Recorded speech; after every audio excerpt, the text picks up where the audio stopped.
Okay, now that we dealt with the issue of interest income, let's move to the issue of taxes, income taxes, and and debt sculpting. So let's copy the sheet one more time. Okay, and this time, why don't we name it income taxes? Now, income taxes create a further circular reference, and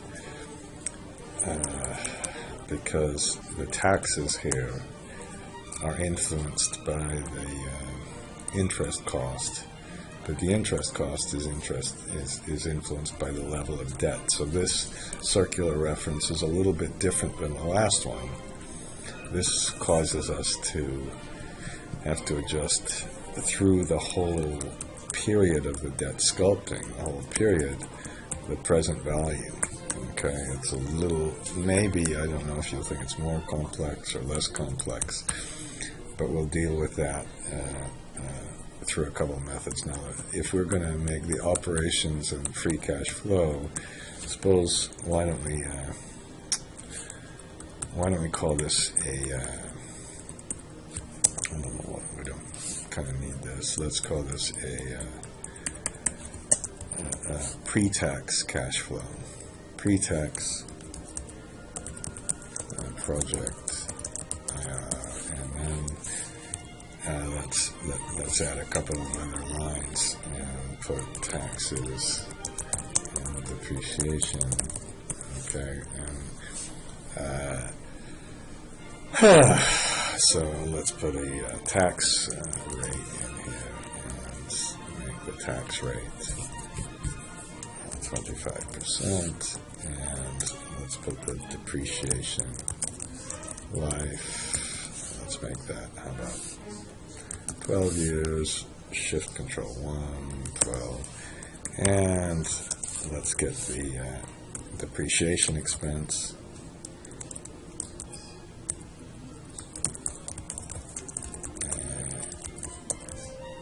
We can put the net plant here, and then get the, after we get the net plant, we can put in the EBIT, and get our taxes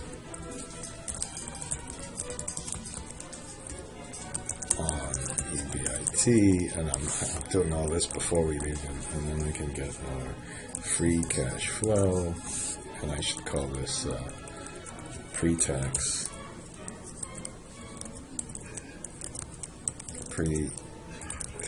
cash flow, and then we can get our project IRR. Now, I haven't even talked about the circular reference problem. Well, why don't we just do this? We'll press the F4 key and divide this by the life, and press the F4 key again. Okay, this is of course wrong what we're doing right now. Let's get the net plant. Let's start with our capex, and then simply take this and subtract the and notice that the net plant goes 0. So here's the little trick with depreciation, is that we never take more depreciation, and we'll use the minimum function, than the prior period net plant. Okay, that's it. That's the rule. And then we can get our EBIT, which, ooh, look how low that is. Okay, and that's going to be an issue. We've got that low of an EBIT after,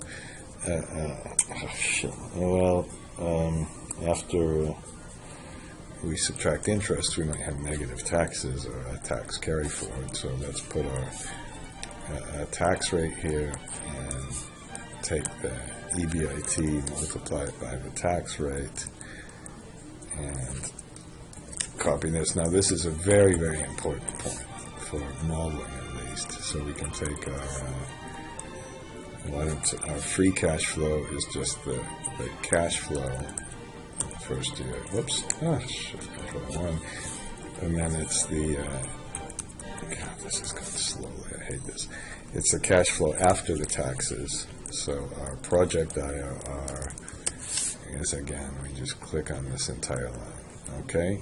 So far, still, the good news is, you know, you can get into a little bit of debates about this, but I suggest that it's probably better almost looking at the pre-tax cash flow, because if you're going to compare it to the interest rate, you really should compare the project IRR to the after-tax debt IRR that includes the effect of income taxes on the income tax deductions.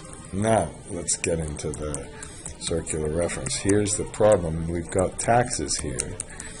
And by the way, this does not have a very, very important element in it, which is the depreciation on the interest during construction, because we made this fake kind of 1 year case. When we get back to the other more detailed model, we're going to have to address that. Okay, so we've got CFADS, and we've got our debt service, and somewhere, and we've got our analysis. Now, the only reason in a project finance you really would need even a profit and loss would be to take our EBIT, EBITDA, less the depreciation to get our EBIT, add the interest income.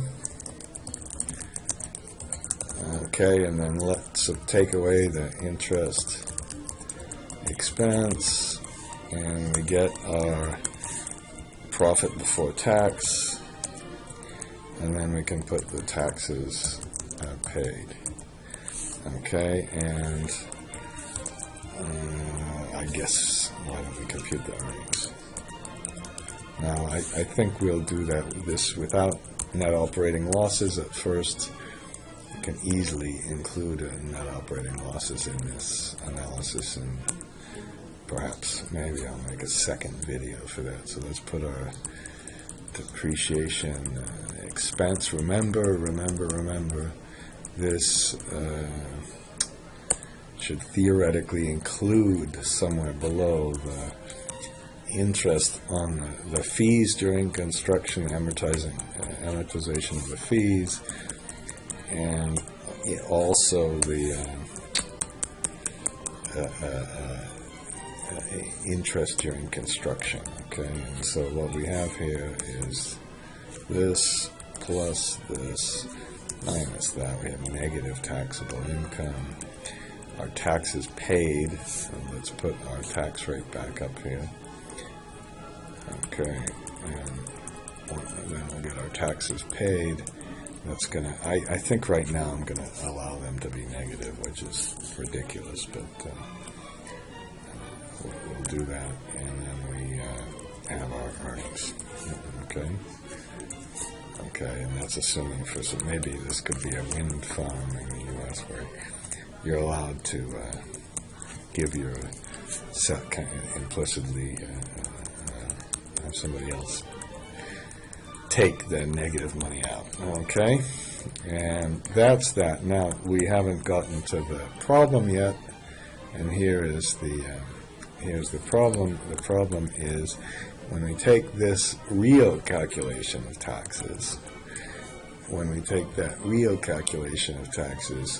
this one depends on the interest income and the interest expense, but those two, interest income and interest expense, are related to the debt service and CFADS and all that. So when we put the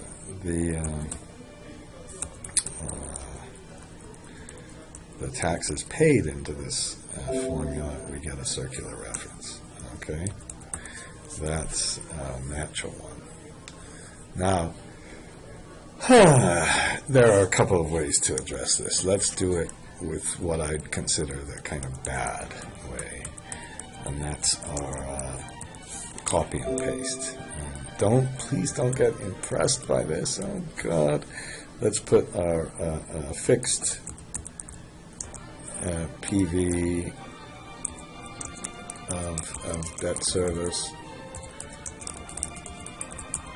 Okay, and then we'll put our difference.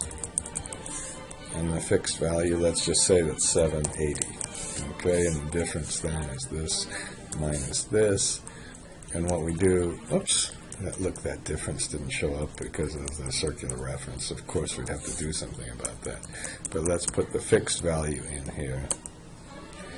And then we have a problem, and what we have to do is copy all the, we always copy computed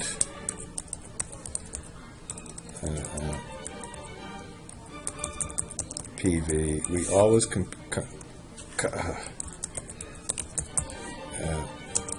PV. So why don't I'm going to make a little space here. I'll call this computed, and I'll call this fixed. Maybe I don't need a capital letter. I'm sure you care about that. And difference. Let's name these ranges. If you press Shift Control F3, you can say let's name this from the right column. And so we have computed, fixed, and difference. And then we just begin by making a macro. The macro just, remember we copy from the computed, say special values to the fixed. And then if you notice, our difference didn't exactly go to 0, so we have to iterate around that. So let's go to our developer tab and go to our macros and look at what was this macro for. You probably remember better than me. This was copy paste. Now instead of doing all this copy paste, there's a much easier way to do this. I'm doing this fairly quickly. Okay, we can call this. Why don't we name this? Come on. Let's name this macro circ taxes macro, and we just simply make a statement that says range fixed equal range computed. I suppose we really didn't need the macro, did we, to record it? And then we put while range difference is not equal to 0. You could put a little test in, W enter. That's how easy it is. You can get all elaborate and everything else. Put the little button here, and probably 9 out of 10 people would say, that's just fine. Because when we run this thing, it just goes to be 0. Everything's fine. Everything's got solved. Let's just make sure that you know, when we did our test right at the end here, CFS ADS is okay. Our debt service coverage ratio is okay. We've got a closing balance of the DSRA to be 0, and most importantly, the closing balance of the debt to be 0. You say, okay, fine. I love the copy paste, but it actually sucks because you can't do any goal seeks, data tables, any real analysis, which is the whole reason you have a model in the first place. If you wanted to try to do some sort of analysis for a PPP project of what sort of availability payment gives you the DSCR, you'd have to make some kind of solver. It's possible to solve some easier problems with this. So what we're going to do is just show you how to do the same thing, but this time, this fixed number, why don't we just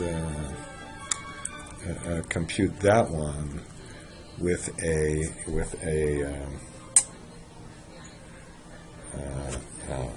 function.